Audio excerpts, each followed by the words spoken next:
A very good evening and welcome to Learn and Check.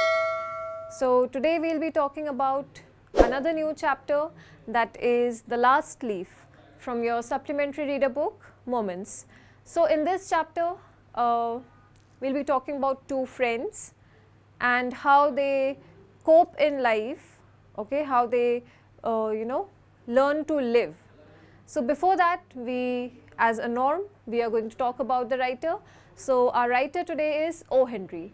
O. Henry is the pen name of the writer. Okay, he is an American writer and he has written beautiful short stories, many short stories, and he is very well known for the short stories that he has always written. Okay, so today also it is a very beautiful short story, sweet, from which you might take some learning also. Okay, and whatever stories generally he wrote, they had witty narration, very witty sort of narration, and they had surprise endings. Okay, the endings that he gave always had some surprise in them. Okay, something different from the entire story that he used to write. Okay, so the ending used to be really surprising for the readers.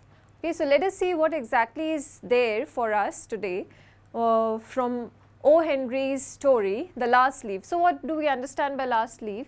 The last leaf basically says that it is the last leaf that is left, from where and when and how. So basically, let's see what exactly the last leaf has to do with the two friends. The two friends are Sue and Johnsy. Okay, so there are these two girls, Sue and Johnsy.